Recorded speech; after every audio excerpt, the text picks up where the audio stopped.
Hello, IM3 students. Good morning. Today we're going to begin Module 12, and that is on sequence and series. So 12.1 is mostly dealing with arithmetic sequence. There are two types of sequence that we're going to cover, arithmetic and geometric. And so in the first lesson, 12.1, we're going to only work with arithmetic sequence. And we're going to be covering day 1 in this lesson. So your goal is that you will be able to define an arithmetic sequence by the end of the lesson. Please be sure to have your notes to follow along. First thing is, let's go ahead and cover the vocabulary. Sequence. What is a sequence? A sequence, by definition, is a list of numbers in a specific order. For example, each number is separated by a comma, and then there's a certain order that it goes in. So when we say term, like the first term, the second term, it just means the position that they're in. Like 16 would be the first term in this case. 21 is the second term, so on and so forth, right? A specific element in a sequence is considered a term. So we say term 1, 2, 3, and we also let n equal to 1, 2, 3, 4, 5, and so on and so forth. So that's how we look at each term. Each number separated by a comma is called a term. And there are two ways that we can use to write the rule for a sequence, an arithmetic sequence. Now, the first rule is an explicit rule. And so what an explicit rule is a specific formula that you use. For example, you can actually rewrite it like a polynomial function, like a linear function, basically. So you can use this rule to define any term in the sequence. So you can use this formula and you will be able to follow, like to find anything. So for example, if I have this formula here, f of n equals 5n plus 11. To find the first term, I just let n be 1. So that'll be 5 times 1, which is 5, plus 11. I know that the first term is like 16. To find the second term, all I need to do is change that n to 2. So now it is 5 times 2, which is 10, plus 11 is going to be 21. And then if you can keep going with changing n to 3 to 4, so that will give you the rest of the sequence. So that is how you use the explicit rule to write the list. And then eventually you will be able to obtain the rule also from a list of numbers. The recursive rule is specifically dealing with like following a rule.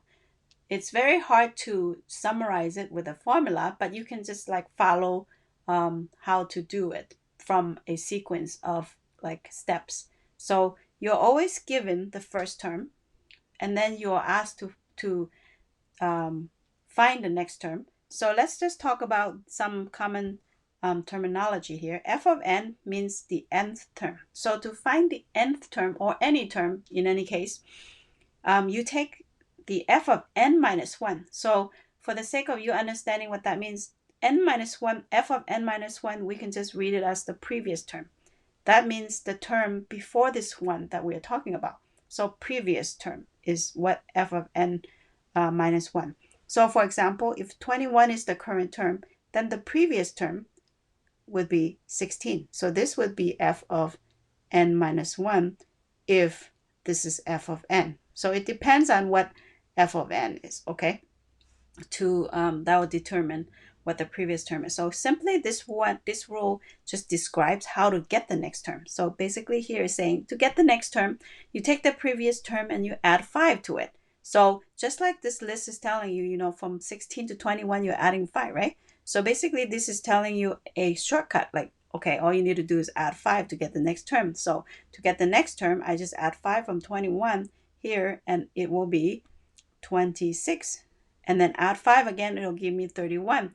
So that is how I can get the next term using the recursive rule. So these are two specific methods or rules that you can use to rewrite any sequence. Okay, and so we are working with arithmetic sequence in linear function here. So an arithmetic sequence is basically a sequence that you obtain by either adding or subtracting the same number. Okay, so the key is that you're adding the same number, and that special number is called the common difference. So in the previous example here, we know that you're adding 5, right, to get to the next number. So that common difference is actually 5. So there's a name for that number. That's magic number that you add to get to the next term. Is actually called the common difference. So we use D to stand for common difference. And here's an example, another example of an arithmetic sequence. So if you actually compare from the one term to the next term, you're actually adding 2. And that seems to be pretty consistent. So because every term is adding 2, you can conclude and say that this is an arithmetic sequence. And the common difference is 2, because every number is added by 2 to get to the next term, right?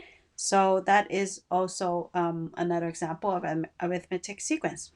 There are 2 ways to write an arithmetic sequence, like we mentioned before, the explicit way or the recursive way. And we're going to distinguish the 2 right now and practice using some specific examples on how to do that. So let's take a look at what is an explicit rule.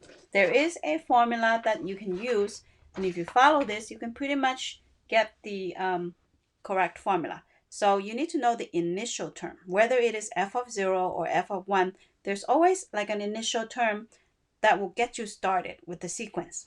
And then you're just adding the common difference, like the function evaluated at n. So this is the rule here for explicit formula. And then when we say recursive, you follow this format right here. So we're going to practice both so that you know how to do both ways. Okay, so let's go ahead and practice the 2 ways to write an arithmetic sequence.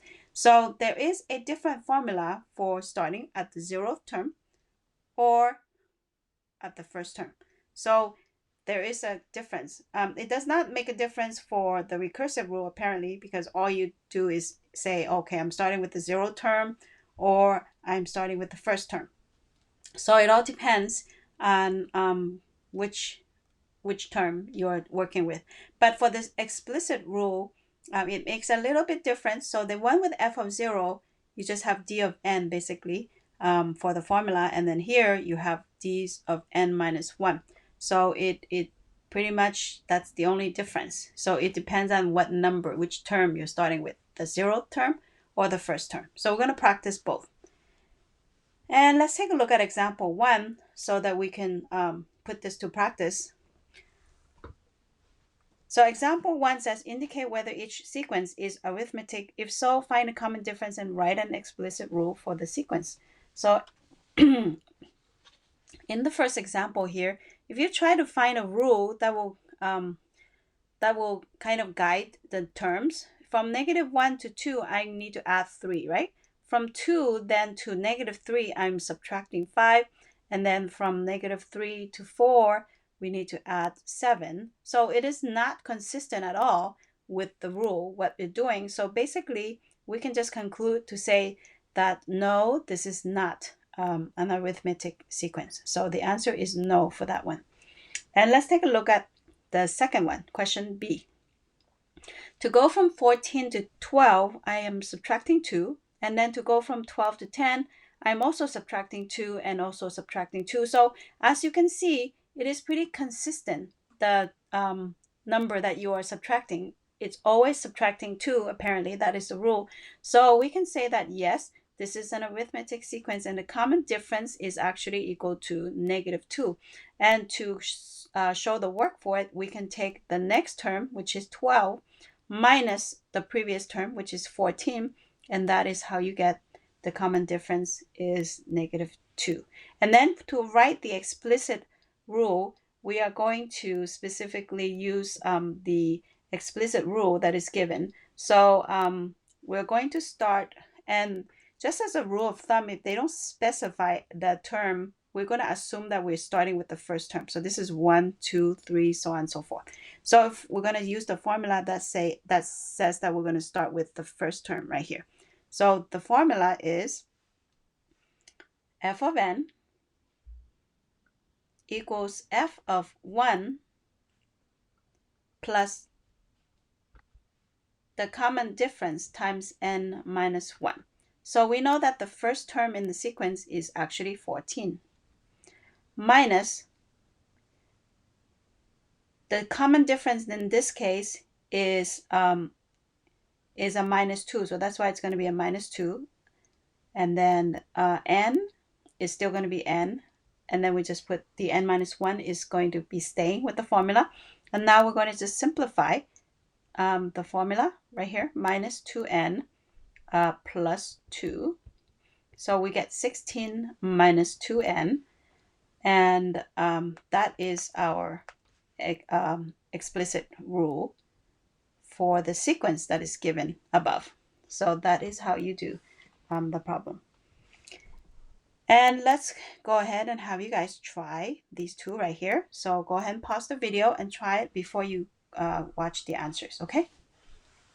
Well, hopefully you've had a chance to try it. So let's take a look. From 7 to 4 is a minus 3.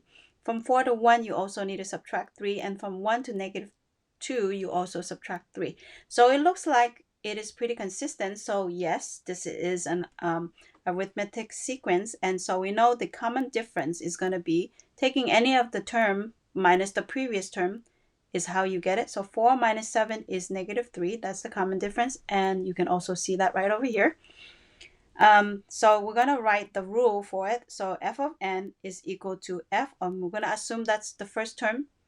Okay, and so f of 1 plus common difference times n minus 1. Once again, the first term is 7. So we're going to substitute that. And then common difference is negative 3. So it's going to be negative 3 times n minus 1.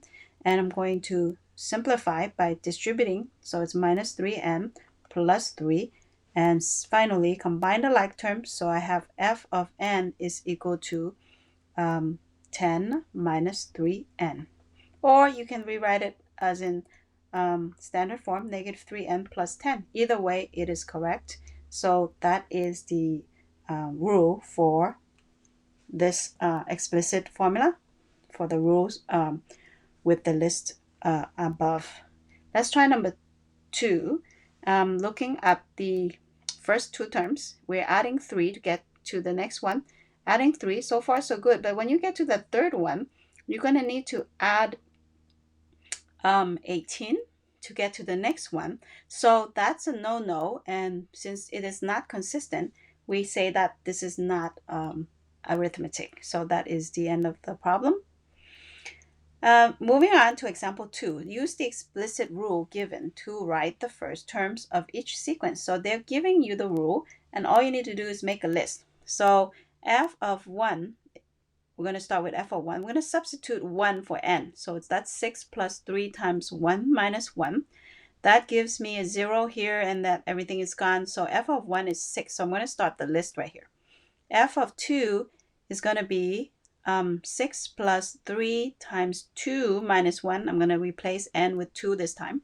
And that's a 1. 1 times 3 is 3. 6 plus 3 gives me 9. So my next number is 9. And then we are looking for the first 3. So here's the last one. 6 plus 3 times 3 minus 1. That gives me 2. 2 times 3 is 6. 6 plus 6 is 12. So my third number is 12. So the first 3 terms in the sequence are 6, 9, and 12. Moving on to number 2, same thing. We're going to look for the first 3 terms. So f of 1 is equal to 16 plus negative 1/2. 1 minus 1, that's going to be a 0. So everything is gone here. And we just have 16. So the list starts with 16. F of 2 is going to be 16 minus 1/2 times 2 minus 1. That's going to be 1. So it's 16 minus 1/2, which is 15.5. And the last one is f of 3, which is 16 minus 1/2 of 3 minus 1. That's going to be 2. Half of 2 is 1. 16 minus 1 gives me 15. So the third number is 15. So you can also look at it from another view to say that, hey, the common difference is negative 1/2. That means this is minus subtracting 1/2 with every term. So every term is going down by half. unit. That's how else you can see it. And this one, you are adding 3 because the common difference is 3. That's how else you can look at it. That's the end of that problem. Let's have you try this problem right here. So make sure you pause and try the problem on your own first before you look at the answer. Okay, hopefully you've had a chance to try it. So we're looking for the first 3 terms again. So it's f of 1, which is 20 minus 10 times 1 minus 1. That's going to be 0, so it's gone. It's actually 20, so we're going to start with 20. F of 2, which is 20 minus 10 times 2 minus 1. That's going to be 1, so it's 20 minus 10, which is 10. And f of 3 is going to be 20 minus 10 times 3 minus 1. This will give me 2, so I have 20 minus 20. It gives me a 0. So the third number is 0, and here is the first 3 terms. And basically, we have arrived at the last problem of the day. And so let's hit the discussion question. What information do you need to know in order to find the 8th term of an arithmetic sequence by the recursive rule? So the recursive rule is you always need to know the previous term in order for you to know the next term. So in order for you to find the 8th term, you need to know the 7th term in order for you to find the 8th term.